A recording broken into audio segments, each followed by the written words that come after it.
Everyone, welcome back to study Adda. Good morning all of you friends. आज है 27 अगस्त और 27 अगस्त से पढ़ने वाले सभी इंपॉर्टेंट करंट अफेयर क्वेश्चन को डिस्कस करेंगे।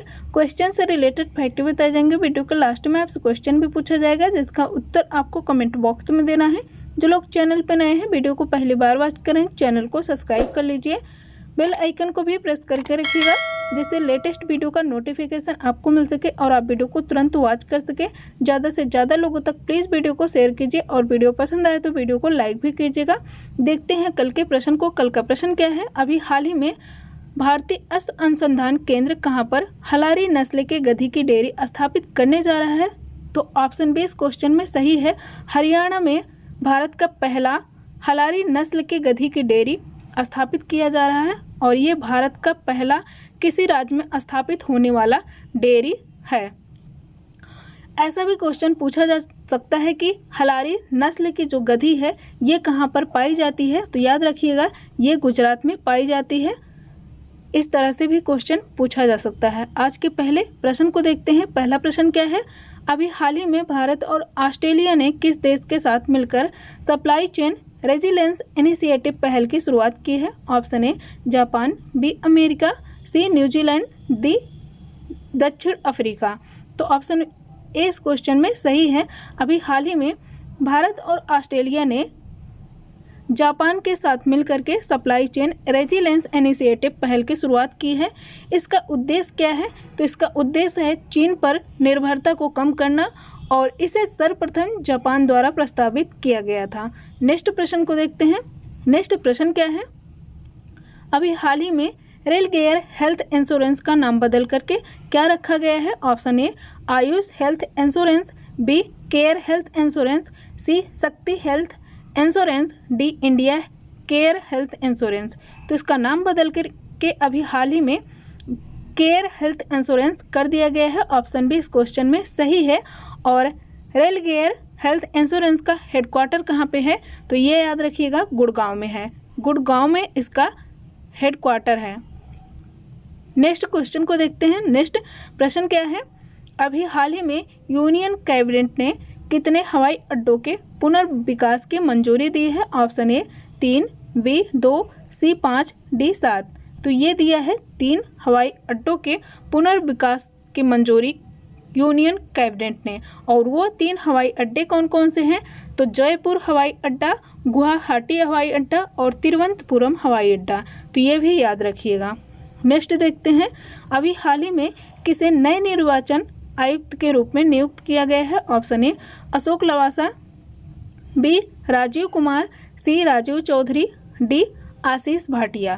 तो ये बनाया गया है राजीव कुमार को। ऑप्शन बी इस क्वेश्चन में सही है और इन्होंने रिप्लेस किया है अशोक लवासा को। अशोक लवासा प्रेजेंट टाइम में एशियाई विकास बैंक के उपाध्यक्ष नियुक्त किए गए हैं और इसी रीजन की वजह से इन्होंने इस पद से इस्तीफा दे दिया था और अब इनकी जगह पर राजीव कुमार नए निर्वाचन आयुक्त के रूप में नियुक्त किए गए हैं। इसके पहले राजीव कुमार पूर्व वित्त सचिव भी रह चुके हैं। अब बात करते हैं चुनाव आयोग। तो चुनाव आयोग के कार्यों और सुरक्षा का उल्लेख आर्टिकल 324 में किया गया है और जो चुनाव आयुक्त होते हैं उनको केवल उसी तरह से हटाया जा सकता है जिस तरह से सुप्रीम कोर्ट के न्यायाधीश को हटाया जाता है। और इनकी नियुक्ति कौन करता है? निर्वाचन आयुक्त की नियुक्ति करता है राष्ट्रपति। राष्ट्रपति इनकी नियुक्ति करता है लेकिन राष्ट्रपति के द्वारा इनको हटाया नहीं जाता है।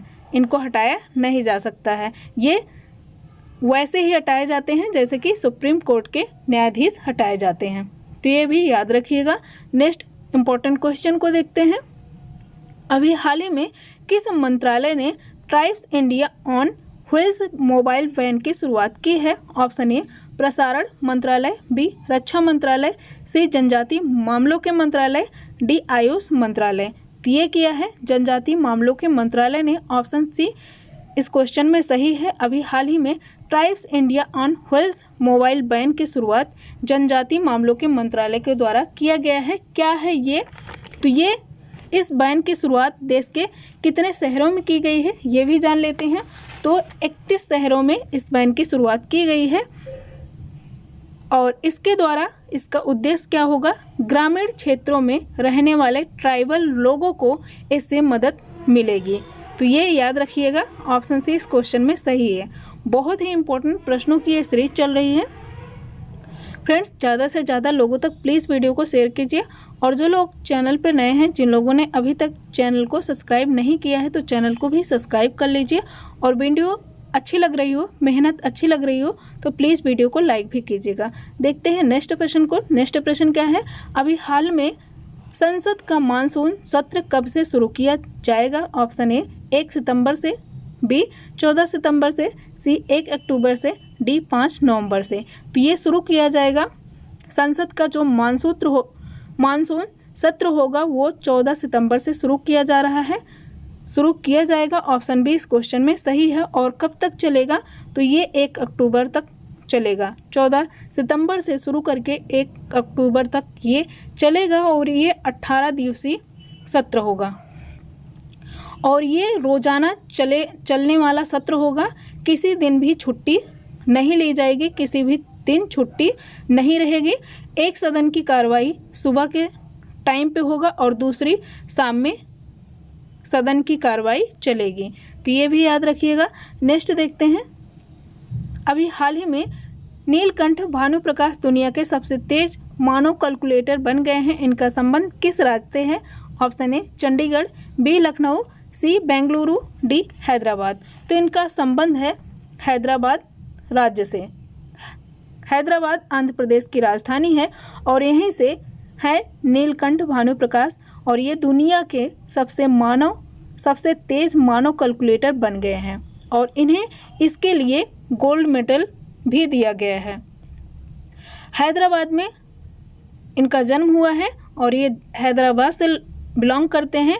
लंदन में एक प्रतियोगिता आयोजित हुई थी, माइंड स्पोर्ट ओलंपियाड, और उसी में इन्होंने मेंटल कैलकुलेशन वर्ल्ड चैंपियनशिप में भारत के लिए पहली बार स्वर्ण पदक जीता है। तो ये याद रखिएगा। और ये 21 साल के हैं और प्रेजेंट टाइम में ये दिल्ली के विश्वविद्यालय सेंट स्टीफेन कॉलेज से गणित से स्नातक कर रहे हैं और इन्होंने 4 विश्व रिकॉर्ड और 50 लिम्का रिकॉर्ड बनाया है। इसके पहले ये रिकॉर्ड कहा जाए कि किसके नाम था, सबसे तेज मानव कैलकुलेटर का जो रिकॉर्ड था इसके पहले, तो स्कॉट फ्लैशबर्ग और शकुंतला देवी जैसे महान गणितज्ञों के नाम था और अब इनको पीछे छोड़ते हुए सबसे आगे बन गए हैं सबसे तेज मानव कैलकुलेटर दुनिया के नीलकंठ भानुप्रकाश, जो कि हैदराबाद के हैं। यहाँ पे आप देख सकते हैं इनकी इमेज भी। नेक्स्ट क्वेश्चन को देखते हैं। नेक्स्ट प्रश्न क्या है, अभी हाल में किसने माई IAF मोबाइल ऐप को लॉन्च किया है? ऑप्शन ए वायुसेना, बी नीति आयोग, सी जल सेना, डी नौसेना। तो ये माई IAF मोबाइल ऐप को लॉन्च किया है वायुसेना ने। ऑप्शन ए इस क्वेश्चन में सही है। क्यों लॉन्च किया गया है? तो इस ऐप के द्वारा भारतीय वायुसेना में भर्ती होने की इच्छा रखने वाले युवाओं को करियर संबंधी जानकारी मिल सकेगी और इसे किसने लॉन्च किया है ये भी इम्पोर्टेंट है। तो इसे लॉन्च किया है air chief marshal RKS Bhadauria ने। तो ये भी याद रखिएगा। नेक्स्ट देखते हैं। नेक्स्ट प्रश्न क्या है, अभी हाल ही में किसने वित्तीय शिक्षा को बढ़ावा देने के लिए वित्तीय शिक्षा के लिए राष्ट्रीय रणनीति 2020-25 जारी किया है? Option A SBI, B RBI, C PNB, D BOB। तो ये जारी किया है RBI ने। ऑप्शन बी इस क्वेश्चन में सही है और ये दूसरी बार जारी की गई रणनीति है जो 2020 और 25 है। इसके पहले जो रणनीति जारी की गई थी वो 2013 में जारी की गई थी। किसके द्वारा जारी की गई थी? जो पहली रणनीति थी तो राष्ट्रीय वित्तीय शिक्षा के द्वारा ये पहली रणनीति जारी की गई थी और इस बार जारी की गई है RBI के द्वारा। इसका उद्देश्य क्या है? तो भारत को आर्थिक रूप से जागरूक और सशक्त बनाने के लिए इसका मेन उद्देश्य है, तो ये भी याद रखिएगा। नेक्स्ट क्वेश्चन को देखते हैं, इसमें थोड़ा सा और जान लेते हैं। इसमें इस रणनीति के तहत 5 कोर एक्शन अप्रोच को पेश किया गया है। साथ ही ये देख सकते हैं आप, क्षमता, सामग्री, संचार, समुदाय, सहयोग, यही 5 अप्रोच एक्शन को लॉन्च किया गया है। इसके साथ हाईलाइट भी किया गया है, तो याद रखिएगा। नेक्स्ट देखते हैं, नेक्स्ट क्या है? अभी हाल ही में बाईचुंग भूटिया के नाम पर कहाँ पर एक फुटबॉल स्टेडियम बनाया जा रहा है? ये क्वेश्चन भी इम्पोर्टेंट रहेगा आपके एग्जाम की दृष्टि से। सभी क्वेश्चन इम्पोर्टेंट हैं जितने भी लिए गए हैं। Option A Karnataka, B Haryana, C Manipur, D Sikkim.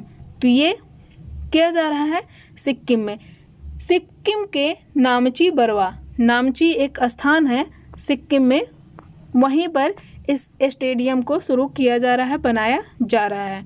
Option D इस क्वेश्चन में सही है। कौन है बाईचुंग भूटिया, ये भी जान लेते हैं। तो ये भारतीय फुटबॉल टीम के पूर्व कप्तान रह चुके हैं बाईचुंग भूटिया, और ऐसा पहली बार हो रहा है किसी फुटबॉलर के नाम पर स्टेडियम का नाम रखा जा रहा है। ये पहली बार भारत में ऐसा हो रहा है।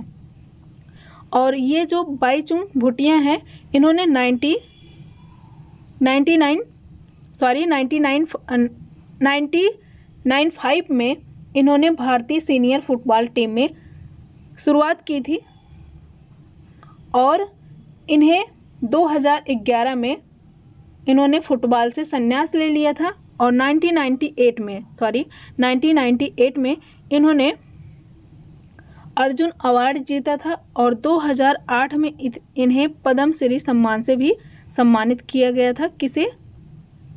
बाईचुंग भूटिया को। तो ये याद रखिएगा, बहुत ही इंपॉर्टेंट क्वेश्चन थे। आपको 10 क्वेश्चन कराए गए करंट के, और आज का प्रश्न देखते हैं जिसका उत्तर आपको कमेंट बॉक्स में देना है। अभी हाल ही में किस ई कॉमर्स कंपनी ने भारत में अपनी ऑनलाइन फार्मेसी शुरू की है? Option A Facebook, B Flipkart, C Google, D Amazon. तो इसका आंसर आप कमेंट बॉक्स में दे दीजिएगा। और वंस अगेन जो लोग चैनल पे नए हैं, प्लीज़ चैनल को सब्सक्राइब कर लीजिए। Thank you for watching this video.